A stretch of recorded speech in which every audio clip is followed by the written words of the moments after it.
Hey there, Shiners. I'm here today with Rosie Shilo of Virtually Yours. Hi, Rosie. G'day, how you going? I'm well. How are you? Yes, I'm very well, thank you. So, for those of you that don't know who Rosie is the founder of Virtually Yours, an online community for virtual assistants to connect and to train and to become even more totally awesome. And I like to call her the queen of the VAs. And I like you to call me Queen of the VAs. That makes me feel very special. We're going to have a chat today, Rosie, about, the first steps to using a VA and hiring a VA, as well as what we need to look out for, what we need to expect, that kind of thing. Yeah. So I would love for you to share with us all of your awesome wisdom. Oh, wow. Sounds exciting. Oh. Brace yourselves, people. It's all happening here. So the first question I'd love to ask is, how do we know we're ready to outsource to a VA? There's probably two factors. One is around your finances and the other is around probably your mental health. So we'll look at that one first. When you start your business up, and you would have been the same, you go, okay, well, I'm going to run this business so that I can take control over my life and I'm choosing what I want to do and I want to spend more time with the family. And after a bit, when you're doing it all yourself, you find that you're actually achieving the opposite of what you set out to do, and you're starting to get really stressed, and you've forgotten what the kids look like, and you're not actually you're either working on making things grow and all exciting and wonderful, but you're not billing properly, you're not doing the administration, everything's sort of falling apart, and you're finding that you feel like a massive fraud.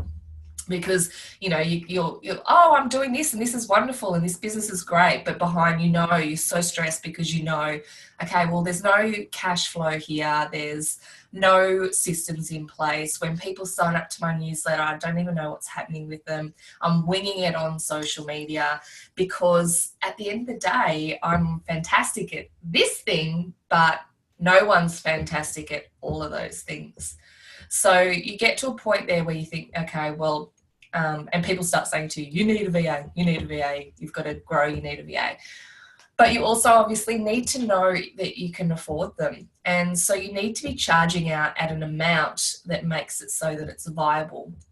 Now, this is the frustrating part because there's calculations that you need to do. A VA could still be charging more than you do, but if they're faster than you are at doing what they do and they achieve outcomes that you wouldn't achieve, then obviously they're going to be more cost effective than you doing it. So the other thing there around that is around your financial goals and the goals for your business. If you don't know what they are, then there's no point getting a VA. I'll put that out there right now. If you know where you're going and you know what we've all got big goals at the end of the day, but you've got mini goals along the way. If you don't have those, then you're not going to be able to see where a VA can fit in to support you to get to those goals. And because of that, it's going to be really hard to evaluate whether it's working for you or not. A lot of people say, I'm going to get a VA, and they'll contact us and say, I just need help, but I don't know what I need help with. And that's a good question to ask, but you wouldn't just throw a VA at them without sorting out exactly how they're going to fit in. I guess you need those KPIs so that you actually can measure the success of what you're doing. Yeah, exactly. Yeah. Otherwise, you're just going to get these bills at the end of the day and go, look, I still don't know quite what I'm achieving by having this VA. Because, odds are, as a business owner, they might take some things off your hands, but you're just going to pick up more. You're going to do more other stuff.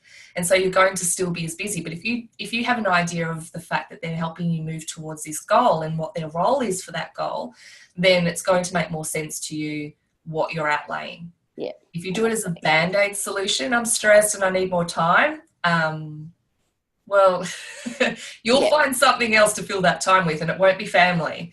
Yeah. So, yeah. Yeah.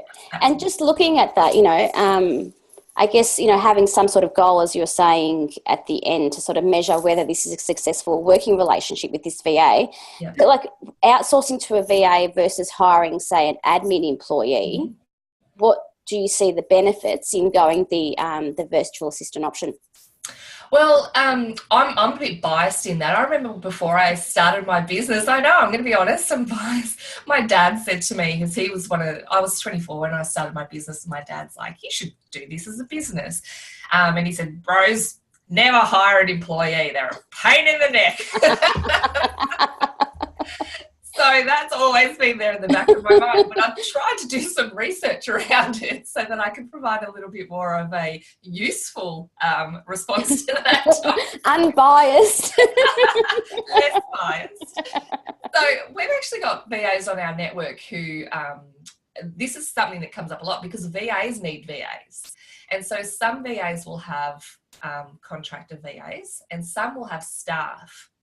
And so it's been really interesting chatting to them and working out with them what the pros and cons are each way. So it depends on what you want to achieve.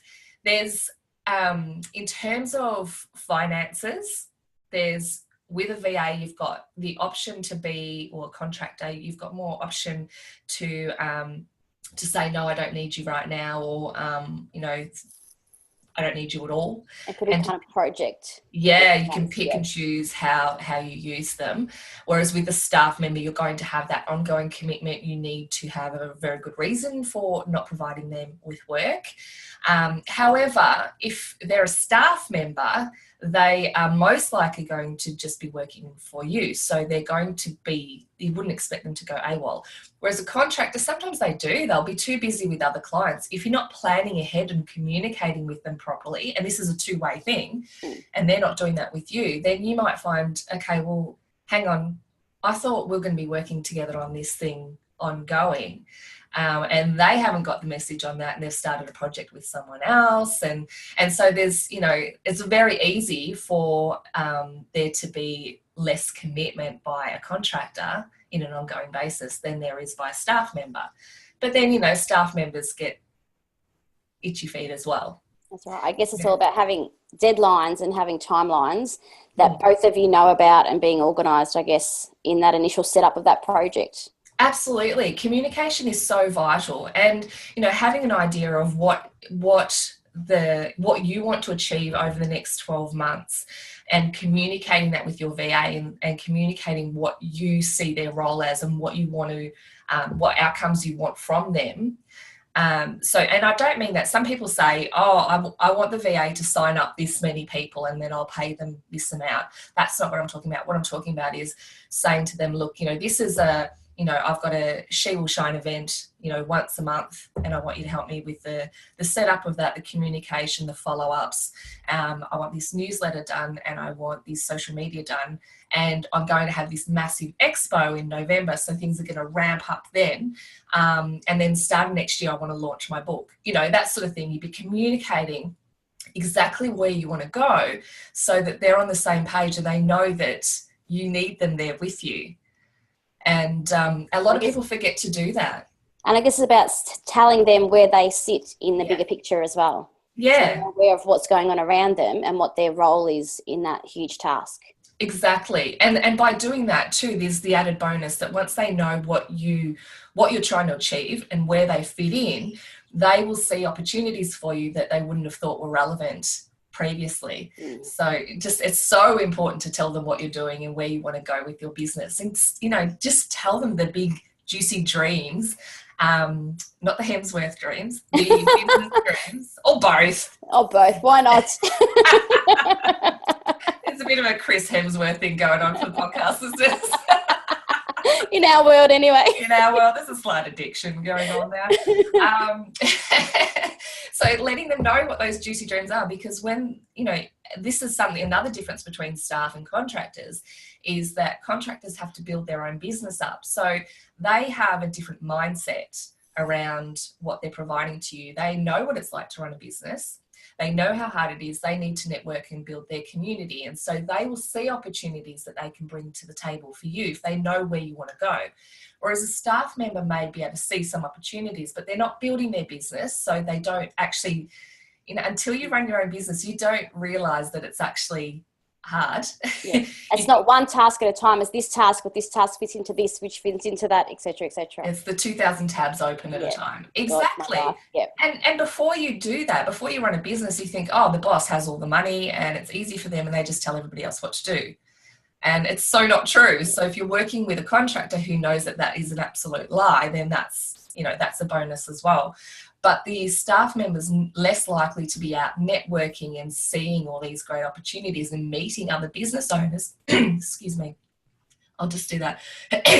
So the staff member is less likely to be going out there and doing networking and meeting other business owners, and saying to them, oh, okay, actually, I think that there's a synergy here. You should meet this person that I know. I've been working with them and they've got they need guest bloggers, or they need podcast people, or they need, they're looking at publishing soon. So is that the sort of right market for you? And connecting people. Yeah. I guess they'd be able to think outside the box, which as an employee, you're not always trained to do or expected to do. Yeah, that's exactly right. The employee comes in, does the job, goes home. Yeah? Exactly. Whereas the contractor is a self-employed person who, they're doing it, they're living and breathing it. Yeah. And we all know how hard it is, so yeah. Yeah. Exactly. So I always work with contractors, even though that's what Dad said. I agree. I love that the people that are on my team are running their own businesses, because I get to see theirs grow as well, which is really nice. Yeah. But they, I'll have a meeting with my team members and say, look, I just want to give you an idea of what I'm working on, just kind of get it out of my head. And they will always come back with, oh, well, we could do blah, blah, blah. Or you need to speak to so-and-so. And or have you thought about this? Yeah. Every time. Yeah. I hear you. Now, one thing that I got asked when I shared with my shiners that I was speaking with you today was, what jobs can we give to a VA? Like, is it just admin? Like, what sort of things? Can you give us examples of jobs that are feasible jobs to pass on to a VA? Yes, absolutely. So admin is your one of many. And admin is a very generic term too, so it's a tough one. But for example, I have a virtual assistant who checks all of my writing. I like to write, and so she goes through and edits my copy for me. And sometimes if it's more of a sales page type thing, I don't like to write those, so she writes them for me. Sometimes I need calls returned that I can't get to, and she'll make those calls for me, which is amazing. I love that. I have a team that answer my phones for me, because I'm terrible at picking up the phone and I am very ad hoc as to when I'm available. So they're much more reliable. And they actually, a lot of the calls that come through are people either wanting to be a VA or looking for a VA. And so the girls that answer the phone, so it's a team that are under one of the VAs on my network, they can guide people through that. So I don't have to call them back. They will say, okay, this is what you need to do, and they'll walk through the process, and that saves me a massive amount of time. I also have someone who is now helping me with Facebook advertising and my new podcast. And I've also had people in the past helping me with editing my book and with editing videos, little snippet videos or training videos. So there's so many things. There's template design, there's debt collection, bookkeeping, social media management. I've actually got a document on my website, and I can give you the link to this actually, which is just, I think it's 123 things you can outsource to a VA. So I don't want to list 123 things today, because that would be a really We can put a link to that under this podcast. That sounds like a good idea. Let's do that. So so it's pretty massive, and design work too. A lot of people don't realise that a virtual assistant is simply a business support provider who is self-employed and working from off-site from you. So that can be any sort of business service that you can think of, that they don't need to be next to you. And the only thing they need to be next to you for is making you a coffee or filing your documents, which is base level. Yeah. Question, because like as you were saying, you've got a VA for this and a VA for that. So you shouldn't expect everything from one VA. Absolutely. Finding all different. Okay. Yeah, and you can have a business manager, VA, who manages everyone if that's what you prefer. So there's definitely online business managers, and they will manage your team and make sure that projects are happening and everything's beautiful and gorgeous. So if you'd rather speak to or communicate with just one person, then get one of those. But if you're like me and you just, I love having my team and I'm really passionate about getting them to work on what they're really excited about. I don't want to give them jobs that they go, yeah, okay, thanks. I want them to be begrudgingly. Yeah. Yeah. I want them to be excited about it and for me to be able to support them to shine in the area that they love. I love that comment. Support them to shine. You're speaking my language, Rosie. I know, right? So another question I have for you. So the process of actually finding a VA and onboarding a VA, how long, because often we want help at that exact point in time when we're stressed out. I need someone now. I need someone yesterday. Exactly. So where do we start for starters? But also how long should we expect realistically for that onboarding process to take? Okay, yeah. So I think it's important for a business owner to put themselves in the contractor's shoes because, yes, you expect that contractor once you find them, and I'll go back to that in a second of how you find them, to have the skills that you need, but they need orientation into the way you work, the goals, the aspirations, your systems. One of the gorgeous, awesome, but insanely frustrating things about today's society is that we have about 7 billion applications that we can pick from to do our day-to-day. So what I use for my CRM is no doubt different to what you use. What I use for my project management is probably different to you. Everything's different. So making sure that they are on the same page and able to understand the way you work and support you in that area. It's going to take time and communication, but it is so worth the investment. It is so worth it. And it doesn't matter if it's a contractor or a staff member, you need to do that same thing. I don't expect you to have to train them to do the task. You might show them how you do a particular task, but the actual, the technicalities of doing it, they need to know how to do that. One thing I often see is people posting on Facebook saying, I need a VA, and I cringe. I just go, oh, you've just given yourself another task. I hope you didn't get a VA because you're busy. Yes. You're going to have to put some time into it. Because, right now you're going to get bombarded with, I can help. And you're getting bombarded by people who also, it's interesting with the answers. Some will say, what do you actually need help with? Yeah. And if I was going to pursue anything, I would be pursuing it with them because a lot of people say, I just need a VA. The ones who respond, I can help, I would just wipe clean off the slate. I'd go, no, thank you. You actually don't even know what I need and you're saying you can help. And so that's a big no-no in my book. And then if they do say, look, actually, what do you need? And some will actually recommend my website, for example, because they know that if it is the right job for them, they'll still see it, but that person will be put in contact with a few options and be able to find the right person. So they've got that abundance mindset, which I really love. Yep. So I don't actually recommend going onto Facebook and saying, I need a VA. Help! Help now! Help, yes. But not I need a VA. And my other favourite is I need a VA who is amazing and affordable. Because affordable, what does that mean? Yeah. So what I do recommend is, and I actually don't recommend they ask friends necessarily because different personality types, it doesn't always work. So my VAs may actually drive you bonkers and your VAs may drive me bonkers. You need to have that conversation with them and find the right personality fit. So if you go to a site like my site, this is what it's for, and you can fill out a form. It's called submit a request for support form. Oh my God, I just had a brain seizure. Blankness. So you request some support and we ask you a few questions in that form to try and get a good idea of what sort of help you're needing. And you will then hear from the VAs that have the skills that you need and the availability that you're after. You would then need to, you'd either say that, depending on what your form of communication is that you prefer, because this is the first test. Do they communicate, well, the same way you do? And I don't mean just in terms of language necessarily, but in terms of, do they pick up the phone or do they email? What do you prefer? So that's the first thing. Because if my VA was calling me all the time, I'd go bonkers. Like, please just email me or text me. You can message me on Facebook. That's all good.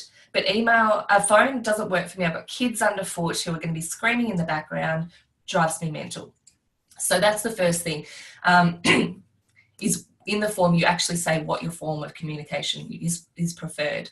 Make sure that they actually read that and respond to that. That's the first test. The second is put your personality into the form and see who responds in a complimentary style. So if you put in, so you're putting a request through, Danielle, and you're showing that because you're so passionate about what you do and you're so supportive of what women are achieving in business, and that shines through in everything you do. I don't see you're ticking every box. And if someone comes back to you and you said, I want you to email, and they email and they say, hi, I can do that. I can start on this day and these are my rates. That's not going to ring. Like, that's not going to be. You want a bit of personality in there. Yeah, a bit of passion, a bit of excitement. Yeah. Whereas if someone comes back and says to you, I had a look at your website, because they should be able to find you. Yeah.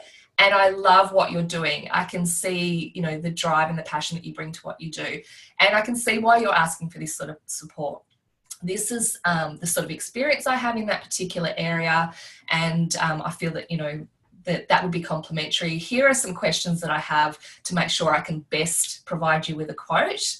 And would you like to have a chat further to discuss this? And I definitely recommend having both a chat face-to-face like this is really good, and email, so you can see the different types of communication style in action. Yeah. You can see what's going to work. That's a great idea. Yeah. And it's funny because someone might look a particular way in words on your email, and then you speak to them on your Skype or Zoom. It doesn't quite match up. Yeah, and you're like, I don't know if this is going to work. And you've got to go with that gut feeling, don't you, as well? Yeah. Trust your gut. Yeah. Absolutely. So it's that first stage is all about making sure that you communicate in a complementary way and you have complementary passions for business and goals. So then making sure that they do actually respond to what you've asked for. When they come to you and start manipulating, and this VAs on my network wouldn't do this because we talk to them a lot about what people are looking for in a VA and what's going to make their business grow. But I've seen before, especially with the online ones with Facebook, where they sort of start twisting what the person has asked for into what they can deliver. Yeah, what they offer, yes. Yeah.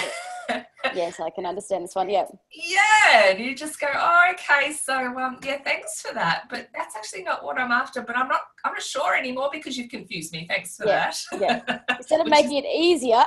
Yeah, you've just made it that little bit harder. And obviously, you want them to come to you with ideas and solutions as well. So, but ones that answer your particular need. And I guess that comes down to the goals, as we said before. Yes. If you know what your goals are, then you know what you actually need from these people.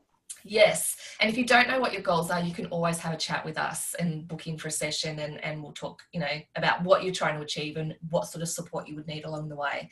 So, or you have a chat to a coach or a mentor or someone just to get clear, because without that clarity, you are winging it, and you're winging it with your money and your time. And so it's not a good idea. So after you found someone who you feel is a good fit for you, so the personalities feel really nice and you feel like they've actually taken the time to get to know you and your business and show you how they work, then you would start with sort of smaller jobs and see how they go. Because sometimes you'll have a great personality, but in terms of comprehending what each other wants, I've seen this before, it doesn't always work, and it's a weird thing because you can both be wonderful people, and for some reason it's just something's not right. Yeah, not on the same page. Yeah. So start small. Before that though, Danielle, what do you think you need to do before you start with those small projects? What, an agreement? An agreement. legal. So even before any small projects, put an agreement together. So the VA should have an agreement documentation, and the agreement is a two-sided process. It is all about you understanding how they work and they understanding what your needs are, so that there's no he said, she said, or assumptions around how it was going to work. It's not all about, and confidentiality would be in that agreement, obviously, but agreement, you know, we use that term more than contract because it isn't something that locks you in. It just guides you as to how the relationship is meant to be running. Yeah. All right. That's so right. You've got to keep everything professional and, you know, yeah. make sure if, you know, I guess you have to expect the best. Yes. But you also need to plan for the worst. Very nice. Yeah. Yeah, exactly. And a lot of people, if they like someone or if they want to work with someone that they know fairly well, they won't do an agreement because they feel, oh, this is really uncomfortable. And is the agreement saying that I don't trust you? It's not. It's saying the agreement is filling all the gaps and just putting in writing what you both know or have agreed to. Okay, because then you see the agreement and you might say, oh, I thought it was going to be, you know, 7-day terms, or I thought it was going to be monthly, and you nut that stuff out before you start.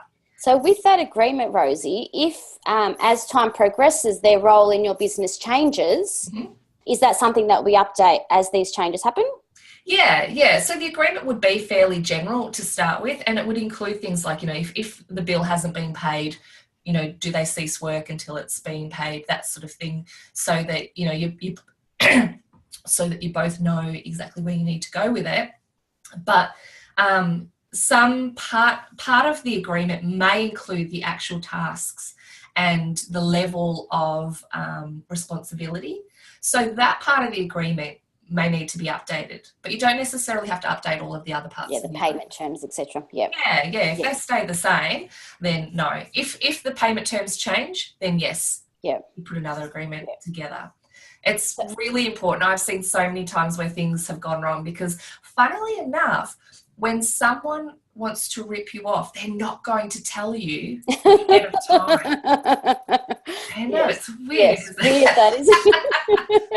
And you don't, you know, get ripped off by someone who you trusted because you didn't trust because you wouldn't work with them. So you've obviously trusted them, and you know. And often it's because the expectations have not been laid out, or because the other person is a very sneaky person. And yeah, you've got to make sure that you've got things in writing. And so do you think, 3 weeks, a month, like realistically, with all this kind of, you know, chatting to various VAs, putting the call out, chatting to them, getting an agreement in place, sort of the time? Not very long. Okay. So if you're responding quickly and you know, you've had a couple of conversations, you can get started with someone and get that agreement in place very quickly, within a week, maybe even quicker if you're on the same page. And then that orientation process, it depends on how much work you have for them. So if you're doing something once a month with them, or, you know, really sporadic, then they may not need as much orientation, but they're not going to be on the same page necessarily as much as they would be if they were doing a whole lot of stuff. So if they came on board and they really sort of picked up the reins with quite a few things, then by the end of, I'd give it 2 months before you both were really sort of starting to feel like it was, you know, less bumpy. Actually, seeing the end goal actually come into sight. Make it smooth sailing. I love the smooth sailing. We all need that in our business. The other question I wanted to ask you is, there's a lot of talk about offshoring, purely from a budget perspective. Yes. What are your thoughts? I know, yes, we're going to have a biased answer from you, which, you know, that's what you do, that's what you believe, is what you're passionate about. What you would see the worst of the worst, I'm sure. In terms of what's happened offshore. People coming to you going, I went offshore and this is what happened now. I need someone who can actually help me and get me out of this mess. Yes, and fix it. And fix it, exactly. So what are the things that we need to be thinking about when we're comparing the two? Okay, so I firmly believe there's a time and place for both. Onshore, the frustrating thing for me is, and I wish that everybody had access, as a virtual assistant in Australia, had access to mentoring and guidance so that they could deliver at the level that I tell everybody they need to be delivering at.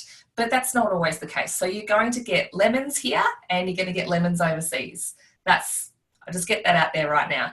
The difference I mainly find is that when people go offshore and they're doing it because two reasons. One, it's cheaper. And two, they can tell themselves that they're feeding someone who is less fortunate than themselves, right? Which really annoys me, to be perfectly honest, because I know so many people in Australia who are struggling to pay their bills. Yeah, who are working just as hard. Would be very, very happy to have that sort of support by having a client. And, you know, juggling the whole kids thing and work and our expensive culture. So they go offshore because they're going to use that excuse. I'm going to help this village thrive, and I'm paying them $8 an hour, so it's way more than what they would normally get. So I'm, some kind of hero. That is obviously my bias. I find that really irritating. And at the end of the day, conveniently, they're paying peanuts. Yeah. So when they do that, they are going to do it one of two ways. They're either going direct to a offshore VA, or they're going through a network. Now, if they go direct, usually that VA is self-employed. So in some ways I like that because, as I said before, I prefer to work with people who are also self-employed. But because they're offshore, you have no idea what is going to happen with that job. There is no intellectual property protection. No governing body. No governing body. If things go sour, I mean, it doesn't matter if you have an agreement with them or not. It really doesn't. So it may be great. Let's say that. I have found people who have found someone offshore who's fantastic, but it may not. If you go through a network, the agreement would be with the person here in Australia who's managing them overseas, but they are then employees. They are usually employees, of that particular organisation. So that mindset and that opportunity to find opportunities for you is not going to exist. Again, they can't network for you around the traps unless your target market is wherever they live. So there's going to be things in terms of the business mindset, trying to help you grow, seeing opportunities for you that will not be there. And to me, that's why it is cheaper, because you're not getting those. And to me, those are worth their weight in gold. Yeah, those add-ons. Those add-ons are massive. Having those conversations where they say, oh, well, there's that expo happening up the road, blah, blah, blah. I could get you in as a speaker, or, I'm going to find out which events align with you, and, all that sort of thing. That's not going to happen. I can't see that happening. I have heard of stories, and I've experienced a story myself where, people have gone offshore and it's been a disaster, especially with websites. Websites are notorious. If you go overseas and you get a website, odds are they will code everything in so you can't edit it yourself. So everything gets coded. So instead of having your little widgets in WordPress that you can edit, you'll go, how can I change this particular image here? Oh, it's within the code. We've coded that into the template. And you go, yay. So I actually have no idea how to do that. And now I need you to keep doing it. I have a brand spanking new website that when I need to update, I can't do anything with. Exactly. And I've seen it a million times. I did web before I really sort of took off with Virtually Yours and started mentoring and guiding VAs. My husband and I did web development for 10 years.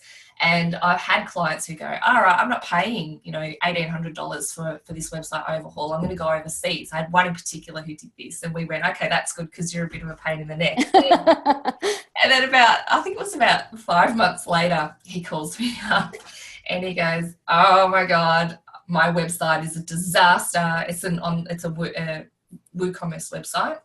Absolute disaster. I can't do anything with it. They're not telling me what they're doing.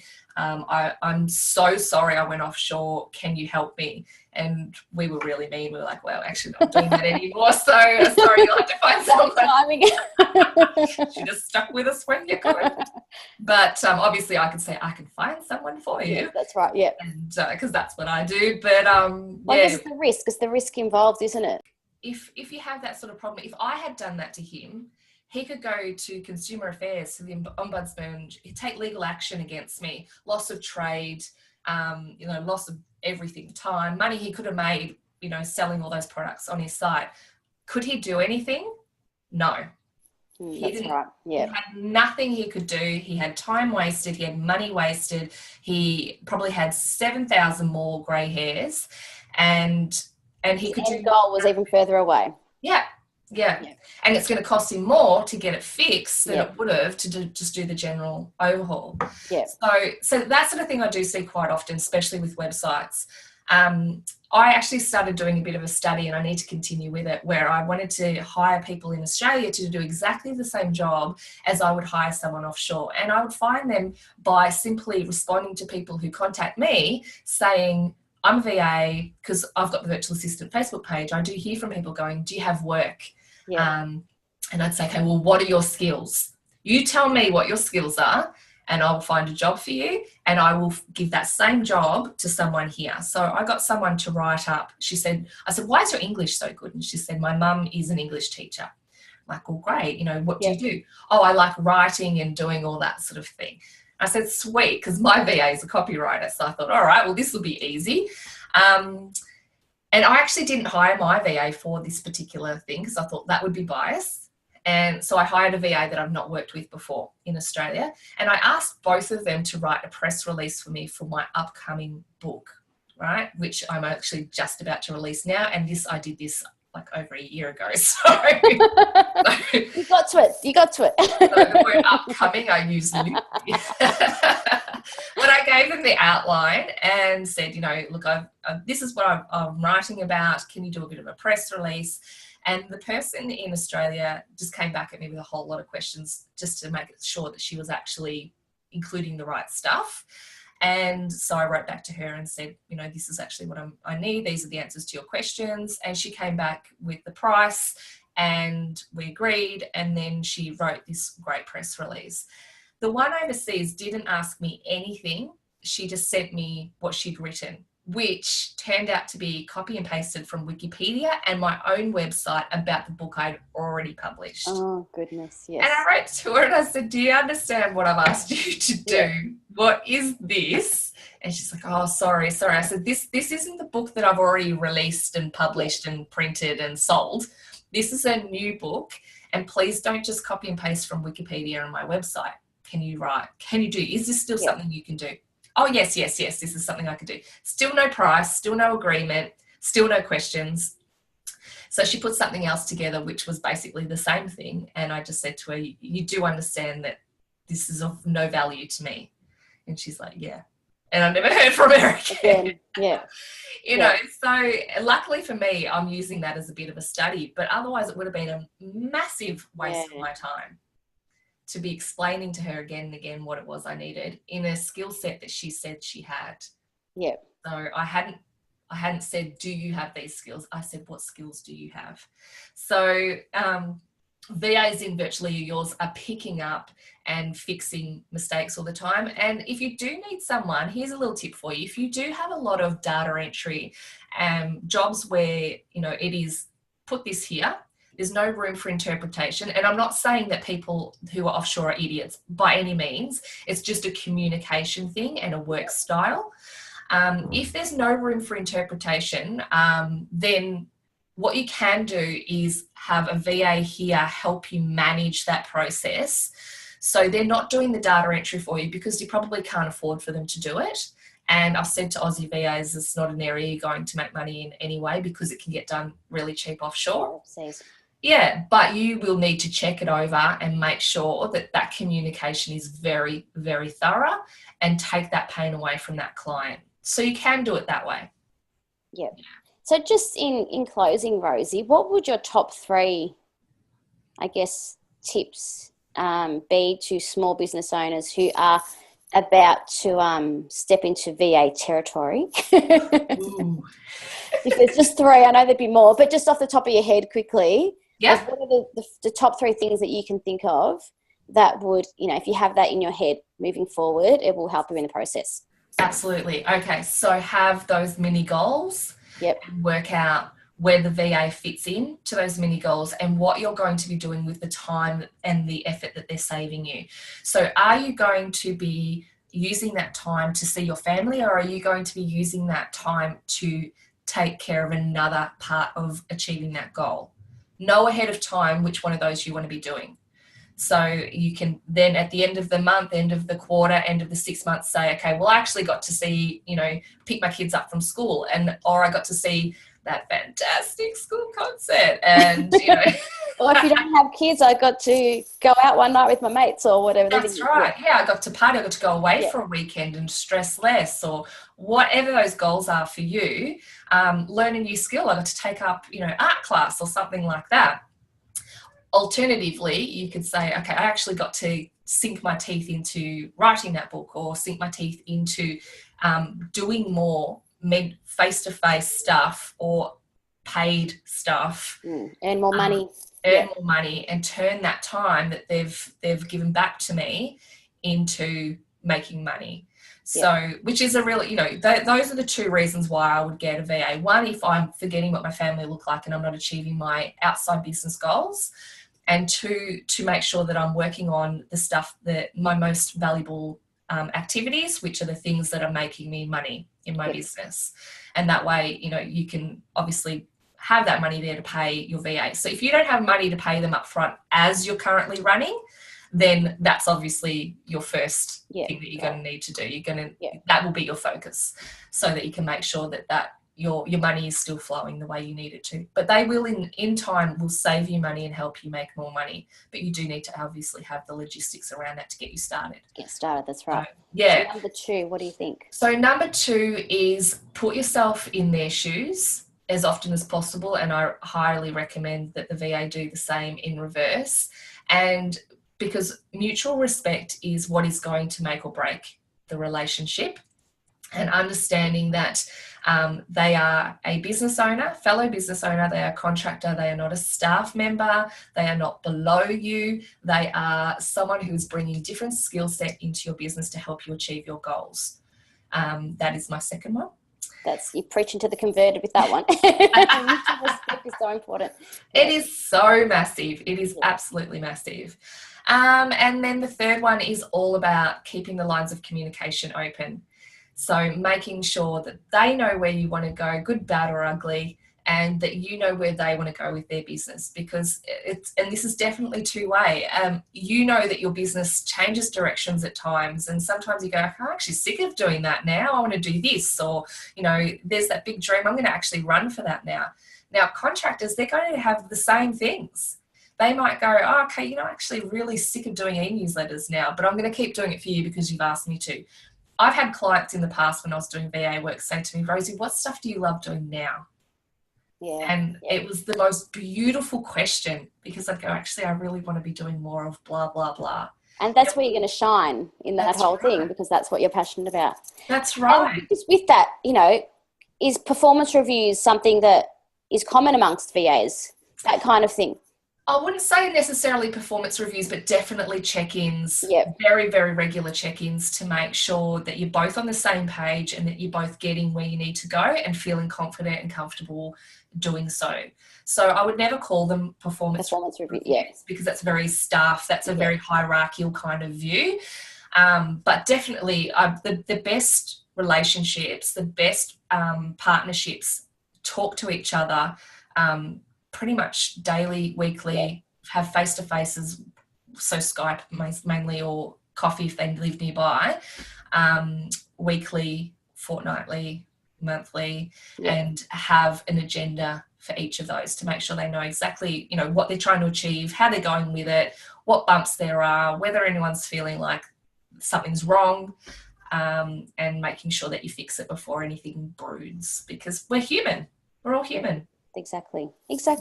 Well, thank you so much for your time, Rosie. It is always a pleasure to speak with you. Thank you. Right back at you. And the She Will Shine community loves you, so we'd love to see more of you. Oh, I'm going to be hanging around like a bad smell. I think they're words I'm going to live to regret. And I may get sponsorship with some sort of deodorant company. Thanks for the comment. So, no problem, if you're listening.